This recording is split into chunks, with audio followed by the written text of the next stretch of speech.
Assalamualaikum warahmatullahi wabarakatuh. Selamat pagi Bapak Ahmad Sukron dan teman-teman lainnya yang berbahagia.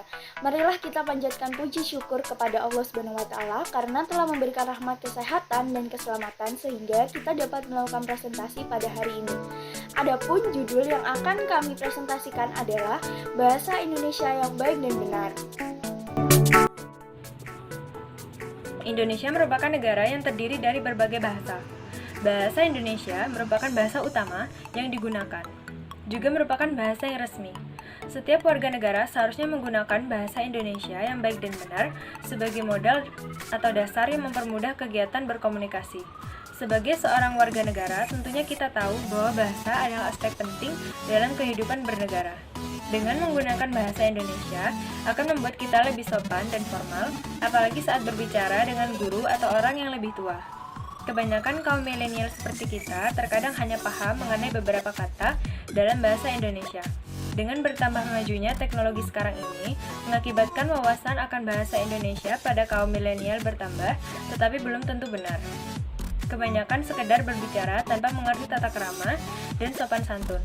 Sebagai kaum milenial yang sadar diri akan kemajuan kualitas negaranya, kita harus memperbaiki diri, juga masyarakat sekitar, mulai dari hal-hal kecil.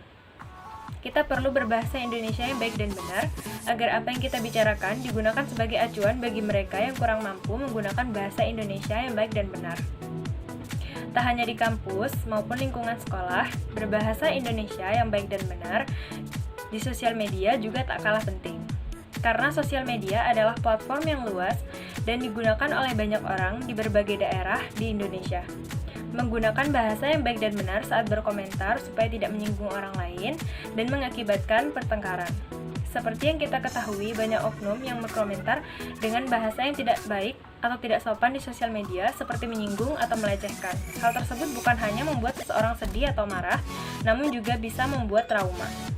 Hal tersebut menjadi salah satu alasan mengapa negara kita mudah terpecah belah. Dalam rangka mengurangi kesalahan fatal yang ada di sosial media, sebagai mahasiswa kita bisa belajar melalui hal-hal kecil. Misalnya, ketika kita ada perlu dengan dosen kita harus menghubungi beliau dengan kata-kata yang teratur, baku, sopan, dan santun. Ketika kita mempunyai teman-teman baru di sosial media, kita juga harus menjaga tata krama walaupun setara. Maka dari itu, kami akan menjelaskan bagaimana cara memperbaiki kurangnya penggunaan bahasa di segala lingkungan. Kami akan menjelaskan pengertian-pengertian bahasa, tak lupa kami juga akan memberikan contoh agar mudah diserap atau dipahami bagi sang pembaca. Rumusan masalah dari materi ini yaitu yang pertama, bagaimana bahasa Indonesia yang baik dan benar. Yang kedua, apakah penyebab menurunnya kesantunan berbahasa di Indonesia? Dan yang ketiga, apa saja ragam dan jenis bahasa dalam bahasa Indonesia? Tujuan dari materi ini yaitu untuk mengetahui bagaimana bahasa Indonesia yang baik dan benar, untuk mengetahui penyebab dari menurunnya kesantunan berbahasa di Indonesia, dan untuk mengetahui berbagai macam jenis dari ragam bahasa Indonesia. Akan menyampaikan bahasa secara umum. Yang pertama yaitu bahasa sebagai sarana komunikasi. Pada dasarnya bahasa dinilai sebagai sarana komunikasi yang paling efektif untuk digunakan dalam kehidupan sehari-hari. Komunikasi sendiri memiliki pengertian yaitu penyampaian ide atau gagasan dari sang pentutur untuk disampaikan kepada orang lain. Sehingga bahasa sebagai sarana komunikasi harus dapat menyampaikan pemikiran serta perasaan dari sang pentutur tanpa adanya pengertian ganda. Selanjutnya di sini saya akan menyampaikan pengertian bahasa menurut Harimukti Kridalaksana. Menurut Harimukti Kridalaksana, bahasa adalah sistem lambang bunyi yang arbitrer yang digunakan oleh anggota kelompok sosial dalam bekerja sama, berkomunikasi, dan mengidentifikasi diri. Berdasarkan pengertian tersebut, terdapat 11 sifat dan ciri bahasa yang hakiki. Yang pertama yaitu bahasa adalah sebuah sistem. Bahasa bukanlah kumpulan unsur yang acak, melainkan unsur yang tertata dan teratur sesuai kaidah, sehingga menghasilkan komponen yang sistematis. Jika bahasa itu tidak sistematis, maka akan menghambat dalam proses komunikasi. Yang kedua yaitu bahasa adalah lambang. Lambang merupakan penanda secara konvensional untuk merujuk kepada sesuatu. Lambang memiliki sifat arbitrer, yaitu memiliki makna yang berbeda-beda antar kelompok sosial. Yang ketiga adalah bahasa adalah bunyi. Bunyi yang dihasilkan oleh alat ucap manusia tidak semuanya dapat dibilang sebagai bahasa. Bunyi seperti siulan, batuk, mendengkur tidak bisa digolongkan sebagai bahasa. Yang keempat yaitu bahasa bersifat arbitrer. Bahasa itu bebas, tidak terikat, dan mana suka. Bebas dan mana suka di sini berarti bahwa bahasa tidak memiliki hubungan antara lambang dan apa yang dilambangkan. Yang kelima yaitu bahasa itu bermakna. Bahasa yang bermakna merupakan suatu bahasa yang berwujud kata, frase, klausa, kalimat, wacana, dan morfem. Yang keenam yaitu bahasa itu konvensional. Meski bahasa itu arbitrer atau memiliki makna yang berbeda antar anggota kelompok sosial, namun tetap harus ada kesepakatan bersama antar masyarakat untuk menggunakan lambang tersebut dalam konsep yang sama agar tidak terjadi hambatan dalam proses komunikasi. Yang ketujuh yaitu bahasa itu unik. Bahasa memiliki ciri khas dan keunikan masing-masing yang membedakan antar bahasa satu dan bahasa yang lainnya. Ciri khas ini dapat dilihat dari sistem kalimat serta penekanan dalam pengucapannya. Yang kedelapan yaitu bahasa itu universal. Meskipun masing-masing bahasa memiliki ciri dan keunikannya sendiri, namun bahasa satu dengan bahasa yang lainnya pasti memiliki kesamaan ciri. Contohnya saja, bahasa memiliki kategori kata berupa nomina, verba, adjektiva, dan adverbia. 9 yaitu bahasa itu bervariasi. Bahasa digunakan oleh seluruh masyarakat dunia. Bahasa digunakan oleh seluruh masyarakat yang berasal dari latar belakang yang berbeda-beda, seperti berbeda budaya, dan berbeda status sosialnya. Sehingga perbedaan tersebut akan melahirkan variasi bahasa yang bermacam-macam seperti idiolek, dialek, dan ragam. Yang ke-10 yaitu bahasa itu dinamis. Bahasa merupakan unsur yang melekat dalam kehidupan manusia, sehingga bahasa ikut berkembang sesuai perkembangan dari kehidupan manusia tersebut. Bahasa akan menjadi lebih kompleks seiring dengan berkembangnya zaman. Dan yang terakhir yaitu bahasa merupakan identitas pentutur, seperti yang telah dijelaskan bahwa masyarakat berasal dari berbagai macam latar belakang dan status sosialnya. Dengan pemilihan variasi bahasa yang pentutur gunakan, maka kita dapat mengetahui identitas dari pentutur tersebut. Sifat dan ciri bahasa yang hakiki tersebut menjadi dasar serta landasan dalam berbahasa. Selanjutnya akan dilanjutkan oleh teman saya. Selanjutnya, kedudukan bahasa Indonesia.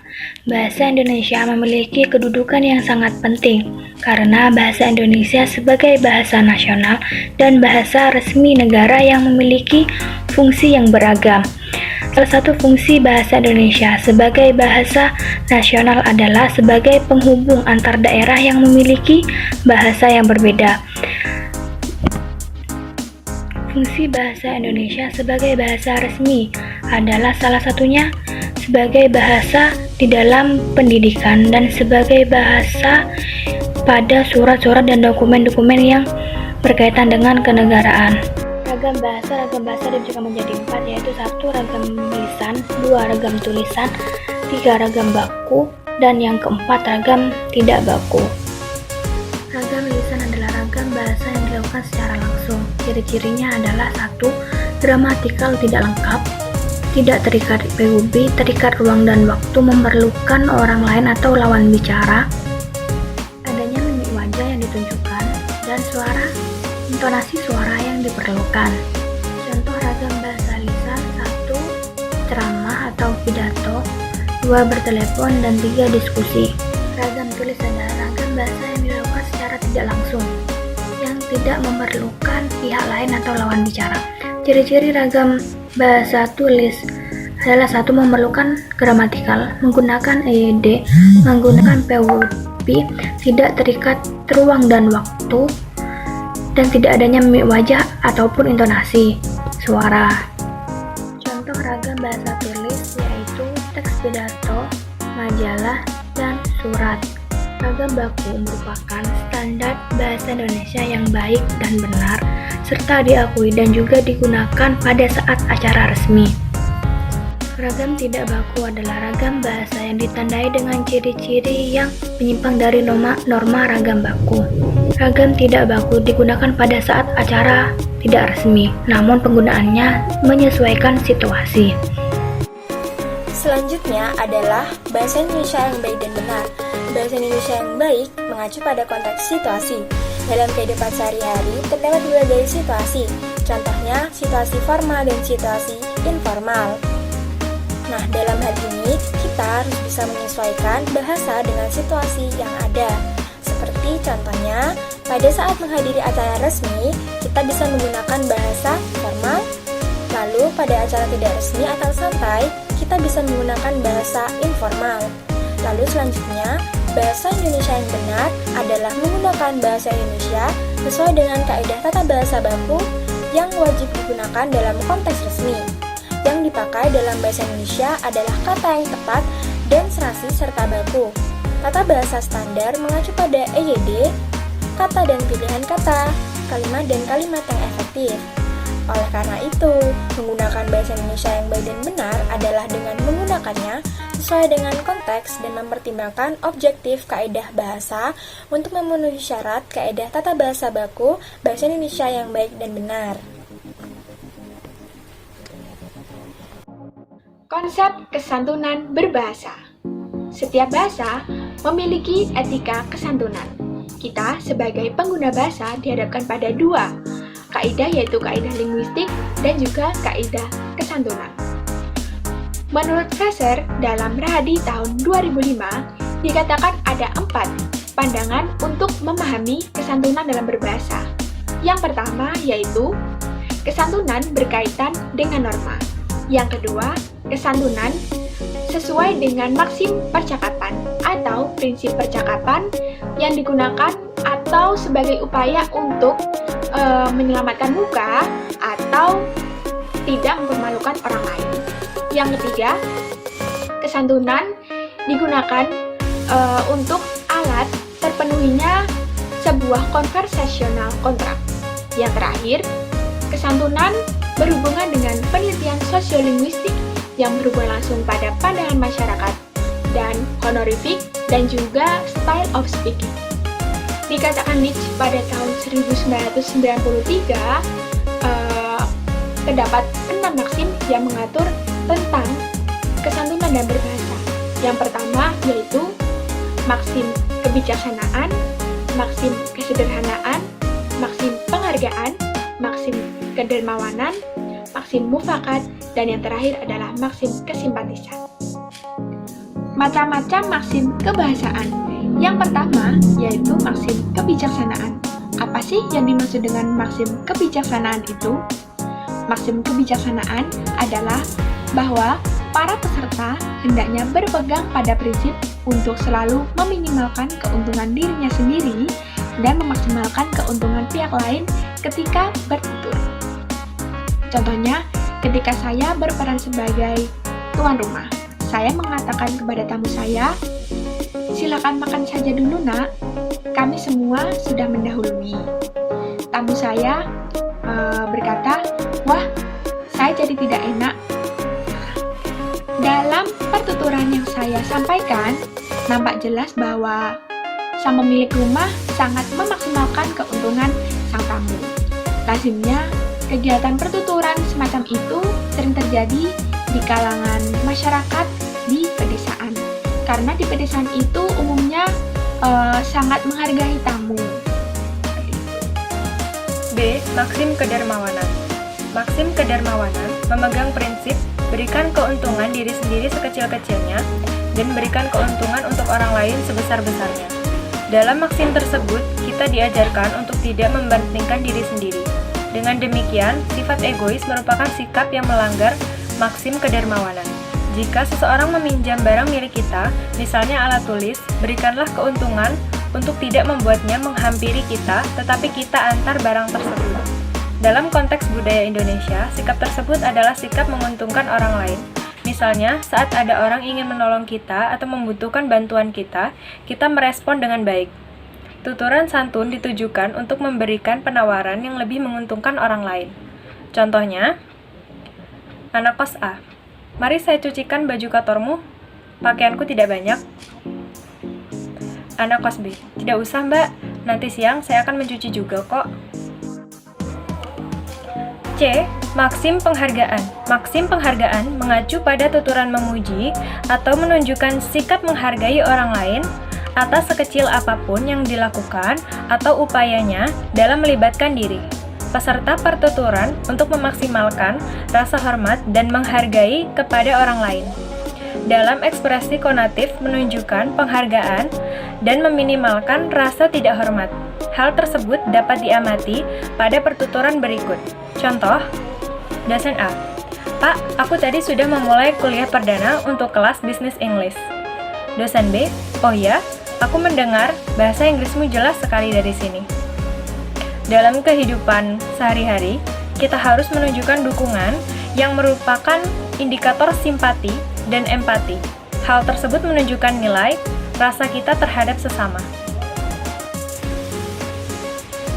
D. Maksim kesederhanaan. Dalam maksim ini, kita diajarkan untuk mengurangi pujian untuk diri sendiri. Maksim ini mengatur sikap untuk diri sendiri sejalan dengan maksim penghargaan. Dengan demikian, kita harus memaksimalkan pujian untuk orang lain dan meminimalkan pujian untuk diri sendiri. Kita dapat menunjukkan bahwa kita kurang baik dalam beberapa hal. Contoh, Sekretaris A, D, nanti rapatnya dibuka dengan doa dulu ya. Sekretaris B, iya mbak, tapi saya jelek loh.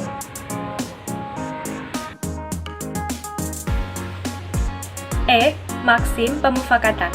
Dalam maksim ini, kita diajarkan untuk memberikan kemufakatan kepada orang lain dengan sikap yang menunjukkan kecocokan atau kemufakatan pada yang dirasakan orang lain. Pembicara dan lawan bicara menunjukkan sikap saling menghormati. Contohnya, Noni, nanti malam kita makan bersama ya Yun? Yuyun, boleh, saya tunggu di Bambu Resto. Hal tersebut menunjukkan adanya kemufakatan atau persetujuan yang dapat membuat pembicara merasa didukung untuk nyaman dalam berinteraksi. Maksim kesimpatian. Lenz mengatakan di dalam maksim ini diharapkan agar para peserta tutor dapat memaksimalkan sikap simpati antara pihak yang satu dengan pihak yang lain. Sikap antipati terhadap salah seorang peserta tutur akan dianggap sebagai tindak yang tidak santun. Orang yang bersikap antipati terhadap orang lain, apalagi sampai bersikap sinis terhadap pihak lain, akan dianggap sebagai seseorang yang tidak santun. Jika lawan tutur mendapatkan kebahagiaan, kita juga wajib memberikan selamat. Jika lawan tutur mendapat kesusahan atau musibah, penutur layak turut berduka atau mengutarakan ucapan belasungkawa sebagai tanda kesimpatian. Sebagai contoh, Ani, Tut, nenekku meninggal. Tuti, innalillahi wa innalillahi rajiun, ikut berduka cita. Dalam hal ini, Tuti memberikan respon, yaitu kesimpatian terhadap meninggalnya nenek Ani. Indikator tuturan santun menurut Pranowo. 1. Menggunakan kata tolong untuk meminta bantuan kepada orang lain. Yang kedua, menggunakan kata maaf untuk tuturan yang diperkirakan akan menyinggung perasaan orang lain. Yang ketiga, menggunakan kata terima kasih sebagai penghormatan atas kebaikan orang lain. Keempat, menggunakan kata berkenan untuk meminta ketersediaan orang lain melakukan sesuatu. Kelima, menggunakan kata beliau untuk menyebut orang ketiga yang dihormati. Dan yang terakhir, keenam, menggunakan kata bapak atau ibu untuk menyapa orang ketiga. Pada masa kini, ada kalanya bahasa tidak lagi diperankan sebagai alat kontrol sosial, karena pernyataan beberapa pihak yang justru menimbulkan kerusuhan, meningkatkan emosi, menggugah rasa marah, dan tidak dihargai. Oleh sebab itu, sikap santun diperlukan dalam berbagai ragam. Santunan adalah sikap berbahasa yang akan menunjukkan kecerdasan sosial kita. Ragam bahasa adalah jenis atau macam bahasa berdasarkan pemakaiannya. Misalkan pada saat acara resmi, bahasa yang digunakan yaitu bahasa yang resmi. Dan pada saat yang acara santai, bahasa yang digunakan yaitu bahasa yang tidak resmi atau baku atau santai, tidak baku atau santai. Macam dari ragam bahasa yaitu diberikan menjadi empat. Satu, berdasarkan media yang digunakan untuk menghasilkan bahasa, yaitu secara lisan ataupun tertulis. Kalau yang secara tertulis itu bisa kita contohkan dari misalkan dari majalah ataupun koran. Yang lisan yaitu pada saat kita berbicara ataupun di media radio ataupun TV. Terus yang kedua, berdasarkan karakteristik situasional, yaitu bahasa formal atau baku adalah bahasa yang digunakan pada saat acara-acara tertentu atau acara resmi. Ragam bahasa berdasarkan fungsi dari bahasa. Ragam bahasa berdasarkan fungsi dari bahasa dibagi menjadi 5, yaitu ragam bahasa ilmiah, ragam bahasa populer, ragam bahasa sastra, ragam bahasa jurnalis, dan ragam bahasa profesi. Ragam bahasa ilmiah merupakan ragam bahasa yang biasa digunakan dalam penulisan-penulisan ilmiah serta mempunyai fungsi sebagai alat penyampaian informasi dari suatu peristiwa. Contohnya, penulisan dalam laporan skripsi dan tesis. Selain itu, yang kedua yaitu ragam bahasa populer. Ragam bahasa populer merupakan ragam bahasa yang biasa digunakan pada saat-saat tidak formal. Biasanya ragam bahasa populer sering digunakan dalam kehidupan sehari-hari sebagai alat komunikasi antar individu. Contoh, gimana nih? Gue nggak bisa ngelakuinnya. Yang ketiga, ragam bahasa sastra. Ragam bahasa sastra merupakan ragam bahasa yang biasa digunakan dalam bidang-bidang sastra. Contoh, dan memiliki nilai fungsi estetik dalam setiap katanya. Contoh, terdapat pada bait setiap puisi atau syair. Yang keempat, ragam bahasa jurnalistik. Ragam bahasa jurnalistik merupakan ragam bahasa yang biasa digunakan dalam penulisan jurnalistik, seperti surat kabar dan majalah. Contoh penulisannya terdapat dalam artikel berita kini. Yang terakhir, ragam bahasa sesuai dengan profesi. Ragam bahasa sesuai dengan profesi merupakan ragam bahasa yang biasa digunakan selaras dengan profesi yang sedang dijalankan. Contoh, ragam bahasa dalam kedokteran, terdapat anatomi, dan lain-lain. Dalam profesi hukum ada ubi societas idiius. Ragam bahasa berdasarkan aspek atau segi penutur, yaitu dibagi menjadi idiolek, dialek, kronolog atau dialek temporal, dan sosiolek atau dialek sosial. Idiolek merupakan ragam bahasa yang bersifat perseorangan dan mempunyai ciri khas dalam setiap bahasanya. Contohnya, setiap penulisan pada Raditya Dika akan berbeda dengan penulisan bahasa pada Terelie. Yang kedua, dialek. Ragam bahasa dialek merupakan ragam bahasa dari kumpulan kelompok masyarakat yang berada pada suatu tempat atau wilayah tertentu. Ragam bahasa ini bisa disebut juga dialek areal, dialek temporal, dan dialek areal, dialek regional, dan dialek geografi. Yang ketiga, kronolog atau dialek temporal. Ragam bahasa kronolog atau dialek temporal merupakan ragam bahasa yang digunakan dalam abad tertentu. Contoh, dalam bahasa Melayu pada masa kerajaan Majapahit. Dan yang terakhir, sosiolek atau dialek sosial. Ragam bahasa sosiolek atau dialek sosial biasa digunakan oleh kelompok sosial tertentu berdasarkan strata sosial. Contohnya dialek pria dan dialek wanita. Kesimpulan yang dapat diambil dari pemaparan materi tadi yaitu, sebagai orang yang memiliki pengetahuan, kita harus tetap memiliki kesantunan berbahasa dan dapat menggunakan bahasa Indonesia yang baik dan benar dalam kehidupan sehari-hari sebagai upaya dalam mempertahankan nilai-nilai bahasa Indonesia. Berdasarkan kesimpulan di atas, kita harus dapat menggunakan bahasa Indonesia yang baik dan benar dengan cara menggunakan bahasa yang baku sesuai dengan konteks dan situasi yang ada. Tak lupa, dalam penggunaannya harus disesuaikan dengan kaidah ejaan yang benar menurut EYD. Banyak ragam bahasa yang ada sudah sepatutnya kita pahami dan terapkan. Tak lupa juga bersamaan dengan kesantunan di dalamnya. Karena perlu diketahui, karakter positif seseorang dapat dilihat dari caranya berbicara. Semua itu dilakukan agar kita dapat berkomunikasi dan beradaptasi di lingkungan masyarakat. Itulah presentasi kami pada hari ini. Kurang lebihnya mohon maaf. Saya mewakili anggota kelompok mengucapkan terima kasih. Wassalamualaikum warahmatullahi wabarakatuh.